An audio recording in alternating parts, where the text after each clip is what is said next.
సినీ నటుడు అల్లు అర్జున్ సికింద్రాబాద్ కిమ్స్ ఆసుపత్రికి చేరుకున్నారు. సంధ్య థియేటర్ వద్ద జరిగిన తొక్కిసలాట ఘటనలో తీవ్రంగా గాయపడి చికిత్స పొందుతున్న బాలుడు శ్రీతేజ్ ను ఆయన పరామర్శించారు. తెలంగాణ ఎఫ్ఏసి చైర్మన్ నిర్మాత దిల్ రాజుతో కలిసి లోపలికి వెళ్లారు.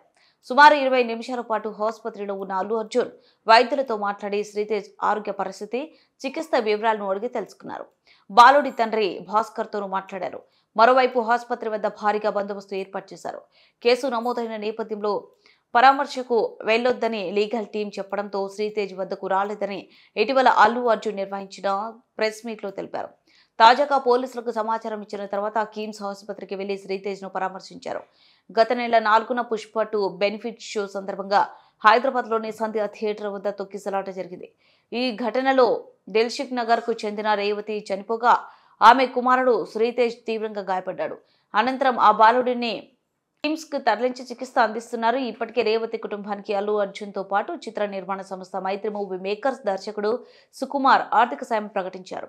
అల్లు అర్జున్ కోటి పుష్ప 2 నిర్మాతలు దర్శకుడు సుకుమార్ చెరో 50 లక్షల చెక్కులను ఇటీవల దిల్ రాజు ద్వారా ఆ కుటుంబానికి అందజేశారు.